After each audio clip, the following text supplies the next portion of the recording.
कल मेरा फ्रेंड मेरे पास आता है और मुझे बोलता है कि उसका रिलेशनशिप एक ऐसी स्टेज पे आ चुका है जहां पर वो दोनों ही ब्रेकअप करने वाले हैं। तो वो मुझे बोलता है कि कुछ ऐसा बता दे यार जिससे मेरा रिलेशनशिप इंप्रूव हो जाए। तो मैं उसको केवल 3 टेक्नीक देता हूँ। और कल ही जब वो मेरे पास आता है और वो बहुत खुश था, मुझे थैंक यू बोल रहा था और बोल रहा था कि तेरी उन टेक्निक्स को मैंने जब यूज़ किया, इम्प्लीमेंट किया मेरे रिलेशनशिप में, वो मेरी रिलेशनशिप बहुत इंप्रूव हो गई है और अब वो शादी करने वाले हैं। तो मैं जानता हूँ आप भी इस वीडियो पर अपने रिलेशन को इम्प्रूव करने के लिए ही आए हो। मैं ये वीडियो भी इसलिए बना रहा हूँ क्योंकि अगर वो 3 टेक्निक उसके लिए काम कर सकती है, तो वो आपके रिलेशनशिप के लिए भी काम ज़रूर करेगी। अगर आपने वो टेक्निक इम्प्लीमेंट कर ली अपने रिलेशनशिप में, तो आपका रिलेशनशिप बहुत ज़्यादा इम्प्रूव हो जाएगा। पर पर इसके लिए आपको पूरा वीडियो देखना पड़ेगा। और मैं जानता हूँ ब्रेन रॉट आपको भी हो रखा है और मुझे भी। पेशेंस के साथ ये वीडियो देखो और जो टेक्निक्स है उसको फॉलो करो, उसको इम्प्लीमेंट करो। और at the end of the video मैं आपको एक ऐसी एक्सरसाइज बताने वाला हूँ, अगर आपने अपने पार्टनर के साथ वो कर लिया, तो आपका रिलेशनशिप बहुत ज़्यादा स्ट्रांग हो जाएगा, अभी से भी ज़्यादा। ये 3 चीज़ों से, डिस्टोर्शन, जर्नलाइजेशन और डिलीशन। अब ये तीनों क्या होता है? इसके पहले आपको समझना होगा एनएलपी। एनएलपी मतलब होता है न्यूरो लिंग्विस्टिक प्रोग्रामिंग। और ये 3 होते हैं कॉग्निटिव फिल्टर्स। अब कॉग्निटिव फिल्टर्स क्या होता है और एनएलपी क्या होता है, मैं आपको एक एग्जांपल से समझाता हूँ। सपोज करो 2 बच्चे 12-12 साल के खेल रहे हैं और दोनों को ही किसी ने आके बहुत बुरी तरह से डांटा है। अब उनमें से एक बच्चा रोने लग जाता है और खेलना बंद कर देता है। दूसरा बच्चा क्या करता है, डांट को इग्नोर करता है और खेलने में मस्त रहता है। वो और ज्यादा मस्ती करने लग जाता है। डांट दोनों को एक ही पड़ी थी, पर दोनों बच्चों का अलग रिस्पॉन्स था। यही है कॉग्निटिव फिल्टर्स। मैं जानता हूं आपको बहुत ज्यादा कंफ्यूजन हो रहा है और कुछ कुछ चीजें आपको समझ में तो आई है, पर कुछ कुछ चीजें समझ में भी नहीं आई है। चिंता मत करो, मैं अब आपको एग्जाम्पल देता हूँ रिलेशनशिप में, तो जिससे आपको सब चीजें समझ में भी आएगी और आप रिलेट भी कर पाओगे। ठीक है, तो फर्स्ट आता है जर्नलाइजेशन। जर्नलाइजेशन जब भी कोई एक पार्टनर करता है, तब उसके कॉन्सिक्वेंसेस क्या होते हैं, और वो आपको एक ट्रैप में फंसाता है, कॉन्शियसली और अनकॉन्शियसली, क्योंकि ये किसी को भी पता नहीं होता कि हम ये कर रहे होते हैं। तो वो ट्रैप होता है ऑलवेज नेवर ट्रैप। जैसे, तुम हमेशा मुझे टाइम नहीं देते हो, तुम हमेशा मुझे भूल जाते हो, तुम हमेशा मेरे साथ यही करते हो। जब ये ऑलवेज वर्ड आता है, जब ये वर्ड आता है कि तुम हमेशा मेरे साथ ऐसा ही करते हो, उसको बोलते हैं जर्नलाइजेशन।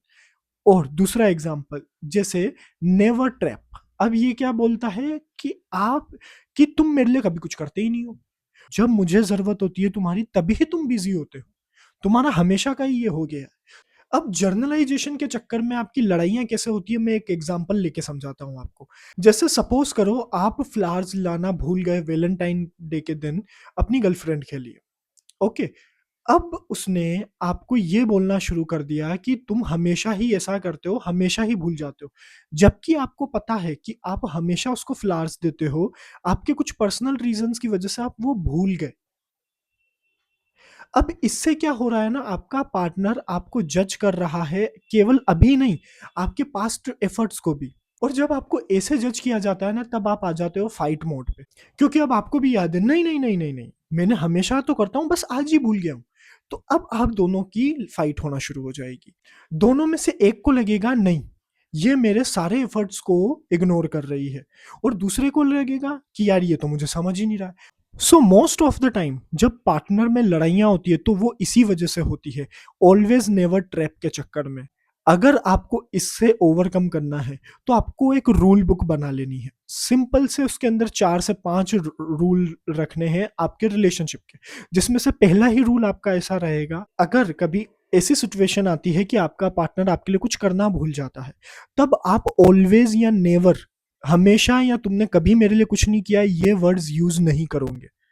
और ये दोनों के लिए एप्लीकेबल है। हाँ, तुम ये मत सोचना कि ये तो मेरी गर्लफ्रेंड करती है, ये चीजें लड़के भी करते हैं। तो जब आपका, आप दोनों का ये रूल रहेगा कि दोनों में से किसी को भी हमेशा और कभी मेरे लिए कुछ नहीं किया, ये वर्ड्स नहीं बोलने हैं, तब आपकी आधी लड़ाइयाँ तो यूं ही खत्म हो जाएगी। आप एक दूसरे को जो इंटेंशनली और अनइंटेंशनली कंपेयर करते हो ना, वो भी बंद हो जाएगा। आई होप अब आपको समझ में आया होगा कि जर्नलाइजेशन कैसे इफेक्ट करता है रिलेशनशिप को, और कैसे आप दोनों ही एक दूसरे से लड़ते हो इन छोटी छोटी बातों पे। अब 2 टॉपिक बचे हैं डिलेशन और डिस्टोशन। अब ये दोनों ही टॉपिक इंटरकनेक्टेड हैं अगर देखा जाए तो। मैं आपको समझाता हूं कैसे। डिस्टोशन का मतलब होता है कि मैंने आपको कुछ बोला है पर आपने उसका मीनिंग कुछ और निकाला है। उसका मीनिंग वो नहीं निकाला है जिस मीनिंग से मैं आपको बोलना चाह रहा हूं। डिलेशन का मतलब होता है फैक्ट्स को डिलीट कर देना जो कि उस कंडीशन में अप्लीकेबल है। अब यही चीज मैं आपको एक एग्जांपल लेके समझाता हूँ। अब मैं आपको पहले डिस्टोशन का एग्जांपल देता हूँ जिससे आपको चीजें और ज्यादा क्लियर हो जाएगी। डिस्टोशन का मतलब बहुत ज्यादा सिंपल होता है जैसे मैंने बताया। पर वो रिलेशनशिप में कैसे काम करता है, एक पार्टनर समझता है कि यार ये मुझे टेक्स्ट नहीं कर रहा है, जरूर ये मुझे चीटिंग कर रहा होगा। टेक्स्ट ना करना इसका मतलब ये नहीं होता कि आपका पार्टनर हमेशा आपको चीटिंग ही कर रहा हो। This is called distortion. मतलब क्या था और मतलब क्या बनाया गया, क्या मतलब लिया गया। ठीक है। दूसरा एग्जाम्पल सपोज करो, तुम जब भी हंसते हो ना तब मुझे गुस्सा आ जाता है। इसका मतलब तुम्हारी हंसी को उसने रिलेट कर लिया है मजाक से, तुम मुझे समझते नहीं हो उससे, जबकि तुम हंस रहे थे इस सेंस में नहीं, दूसरे सेंस में। तो इसका मतलब होता है डिस्टोशन कि जब पार्टनर पुराने बिलीव्स या अपने फियर्स या अपने इनसिक्योरिटीज को लेकर कुछ भी मतलब निकालने लग जाता है जो कि आपका मतलब ही नहीं होता है उसका। समझे कि डिस्टोशन क्या होता है। तो अब आपको भी समझ में आ रहा होगा कि यार ये क्यों लड़ाइयाँ हो रही है। क्योंकि आप समझाते रह जाते हो कि नहीं यार, मेरा ये इंटेंशन ही नहीं था, नहीं बेबी मैं तो ये बोलना ही नहीं चाहता था, मैं तो बस इसीलिए ही हंस रहा था, मैं तो बस यही कर रहा था।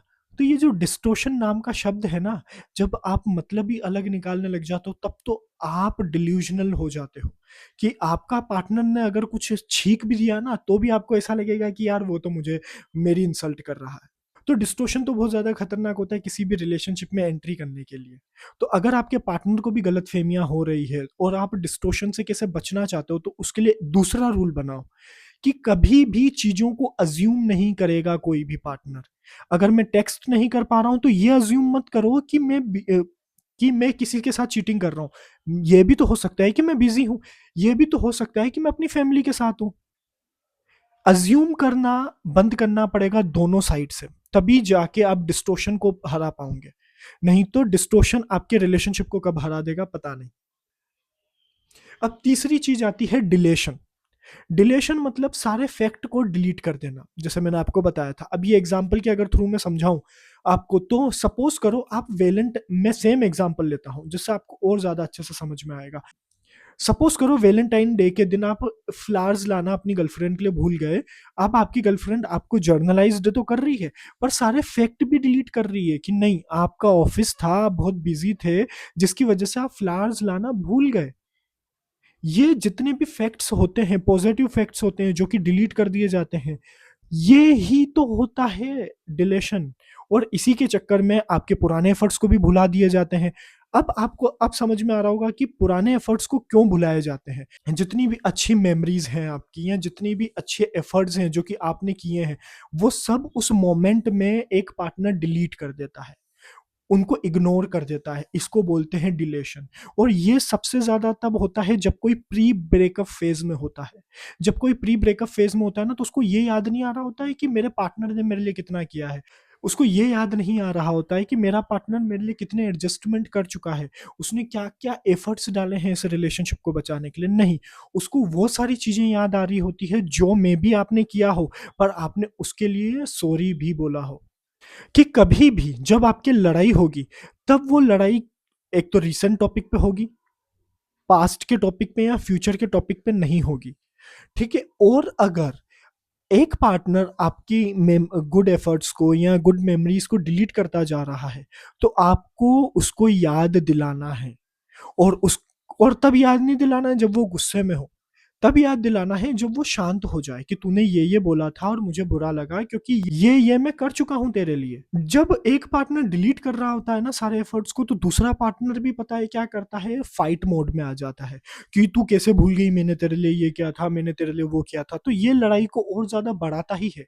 तो तीसरा रूल आपका यही होगा रिलेशनशिप में कि जब दोनों लड़ाई कर रहे हों और आपका पार्टनर आपके सारे एफर्ट्स को भूल रहा हो, तब आपको ये नहीं समझना है कि ये मुझे ये मेरे सारे एफर्ट्स को भूल गया है। आपको ये समझना है कि ये फिलहाल के लिए डिलीट कर रहा है, और जैसे ही उसका गुस्सा शांत हो आपके पार्टनर का, आप उसको समझाओ कि नहीं, मैंने तेरे लिए ये भी किया था, मैंने तेरे लिए वो भी किया था, तू कैसे भूल जा रहा है ये सब चीजें। एक ऐसी एक्सरसाइज जाना जिससे आपका रिलेशनशिप इंप्रूव हो जाएगा। पर मैं रिकमेंड करूंगा दोनों पार्टनर साथ में मिलके ये एक्सरसाइज करो, क्योंकि अगर कोई एक ही पार्टनर ये एक्सरसाइज करेगा ना, तो फिर वही डिस्टोशन, डिलेशन और जर्नलाइजेशन ही करेगा। तो आप दोनों साथ में बैठो, और वो एक्सरसाइज क्या है मैं आपको बताता हूँ। एक पेपर लो और उसको हाफ कर लो दोनों पार्टनर्स के नेम के साथ। पेपर को हाफ करने के बाद आपको ये देखना है कि आपके पार्टनर के ट्रिगरिंग पॉइंट क्या है। आपका पार्टनर किन इन तीनों चीजों से ट्रिगर हो जाता है, डिस्टोशन से, जर्नलाइजेशन से या डिलेशन से। क्योंकि फाइट तब स्टार्ट नहीं होती है जब कोई एक पार्टनर गुस्सा हो, फाइट तब स्टार्ट होती है जब दोनों पार्टनर एक दूसरे से गुस्सा हो जाए, और दोनों पार्टनर एक दूसरे को समझना बंद कर लें उस पीरियड ऑफ टाइम में।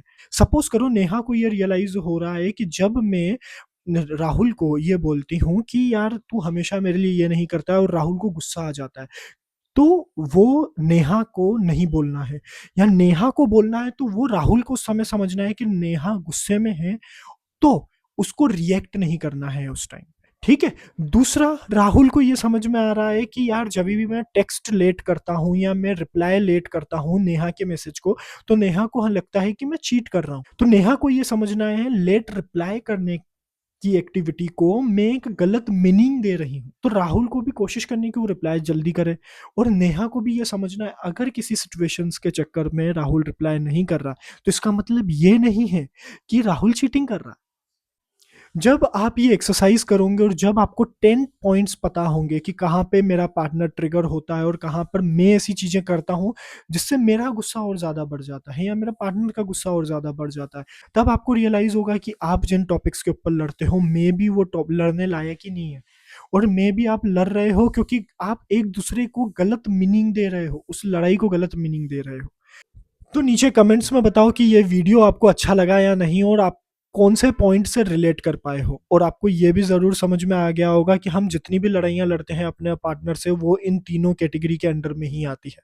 अगर आप अपने माइंडसेट को नेक्स्ट लेवल तक लेकर जाना चाहते हो तो मुझे अभी सब्सक्राइब कर लो।